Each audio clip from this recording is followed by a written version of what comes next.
আজ উদয়পুর নেতাজি সুভাষ মহাবিদ্যালয় AVP college শাখার উদ্যোগে কলেজে রাখি বন্ধন অনুষ্ঠান করা হয় এবং কলেজের সকল শিক্ষিকাদের ও ছাত্রছাত্রীদের হাতে রাখি পরায় এই রাখি বন্ধন অনুষ্ঠানে ছিলেন এবিভিপি কলেজ শাখার সকল কার্যকর্তারা।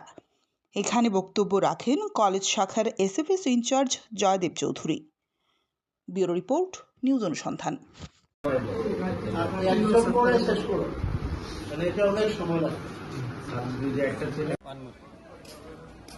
নমস্কার। নেতাজি সুভাষ মহাবিদ্যালয় এবিপি কলেজ ইউনিটের পক্ষ থেকে সকল রাজ্যবাসীকে জানাই রাখি বন্ধনের প্রীতি ও শুভেচ্ছা।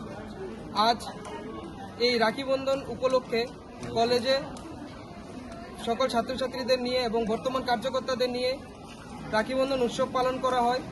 আমরা আগামী দিনও এভাবে সকল কার্যকর্তাদের নিয়ে আমাদের সংস্কৃতিকে এগিয়ে নিয়ে চলব। সকলে ভালো থাকবেন, সুস্থ থাকবেন। নমস্কার। আজ উদয়পুর নেতাজি সুভাষ মহাবিদ্যালয় এভিপি